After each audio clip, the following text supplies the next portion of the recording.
Most gardeners don't ruin their soil with chemicals. They ruin it with good intentions and a bucket of wood ash. I've seen it over and over again. Someone reads that wood ash is natural lime and full of potassium, so they start sprinkling it on every bed like it's magic dust. Within a season or two, their tomatoes start yellowing, their beans stall out, and their carrots fork and struggle. They think it's a nutrient problem. It's not, it's a pH problem they created themselves. If you care about growing real food and not just following internet tips, subscribe to the channel now, because this is the kind of mistake that quietly wrecks soil for years. Let's talk about what's actually happening when you dump wood ash into your garden. Wood ash is basically concentrated minerals left behind after combustion.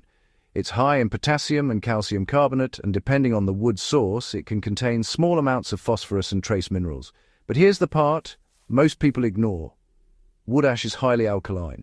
On average, it has a pH between 9 and 13. That's not mild, that's aggressive. When you add wood ash to soil, you're not just feeding it, you're liming it. And lime is not something you apply casually. In a small backyard garden, especially raised beds that are only 8 to 12 inches deep, it takes far less ash than people think to shift soil pH. I tested this in one of my own 4x8 raised beds. The soil started at a pH of 6.5, which is ideal for most vegetables. I applied what many would consider a light dusting, roughly 2 cups of sifted ash spread across 32 square feet and lightly raked in. Within 6 weeks, the pH climbed to 7.4. That's a massive jump from a tiny amount. Now imagine someone dumping half a 5-gallon bucket over the same space in early spring because they heard it boosts growth. So, the real problem isn't that ash has nutrients. The problem is that high pH actually locks nutrients out.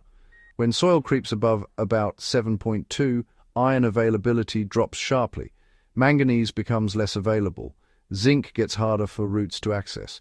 Your soil might technically contain those elements, but the plant just can't use them.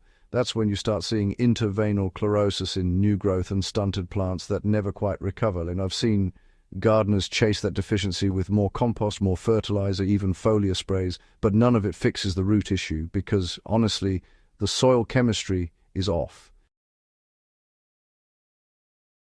And here's where it gets worse. In sandy soils, wood ash moves quickly. Potassium and soluble salts can leach down through the profile, especially if you're watering heavily. But the pH shift remains, so you end up with alkalized topsoil that's low in micronutrient availability and inconsistent in nutrient balance. In clay soils, the alkalinity lingers even longer. Clay has higher buffering capacity, which sounds good, but it also means once you raise the pH too far, it's really stubborn to bring back down. You don't just fix that with compost in one season.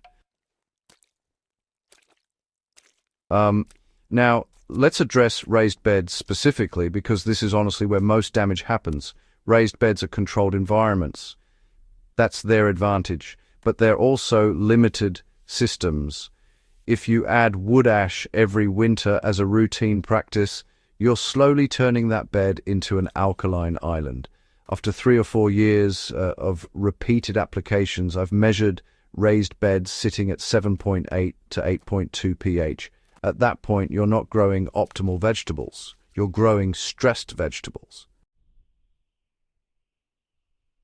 And here's something most people never talk about. Microbial balance shifts too. Fungal dominant soils tend to thrive in slightly acidic conditions.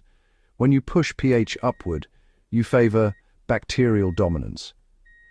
That might not sound dramatic, but it changes decomposition patterns, nitrogen cycling, and long-term organic matter stability.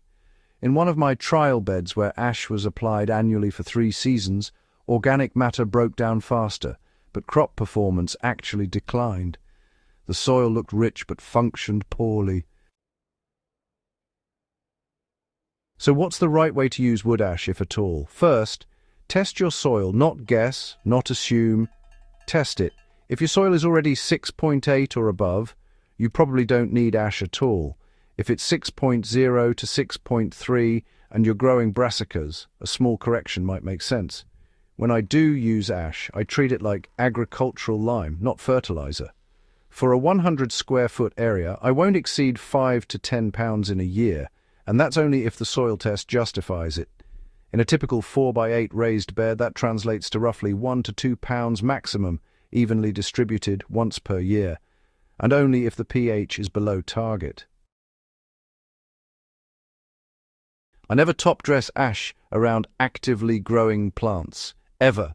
It's too caustic. It can damage tender roots and alter the rhizosphere too quickly. If I'm applying it, I do it in late fall, lightly incorporate it into the top few inches and let winter moisture mellow it out. Another mistake I see constantly is mixing ash directly into compost piles without considering the effect. A thin layer occasionally is fine, but heavy additions raise compost pH and can slow down fungal decomposition. I keep ash layers thin, no more than a quarter inch at a time, and never more than a few % of total compost volume.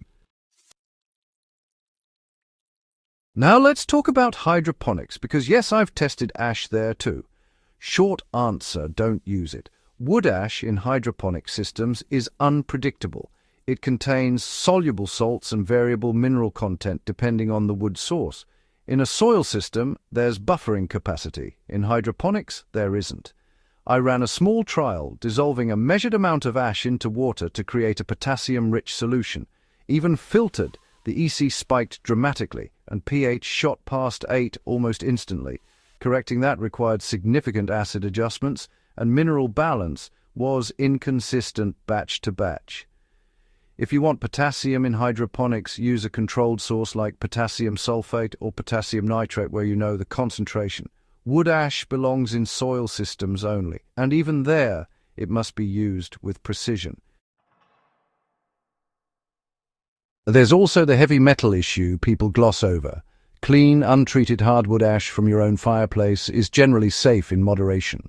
But ash from painted wood, treated lumber, pallets, or unknown sources can introduce contaminants. I've tested ash that contained elevated levels of cadmium and chromium. Not catastrophic, but unnecessary risk when you're growing food for your family. The deeper lesson here is this: wood ash is a tool, not a tonic. If your soil is acidic, if your test confirms low potassium, and if you apply it at controlled rates, it can be useful. But the idea that ash universally boosts growth is oversimplified and misleading. In one of my long-term beds, I stopped ash applications entirely for 3 years after correcting an over-liming issue.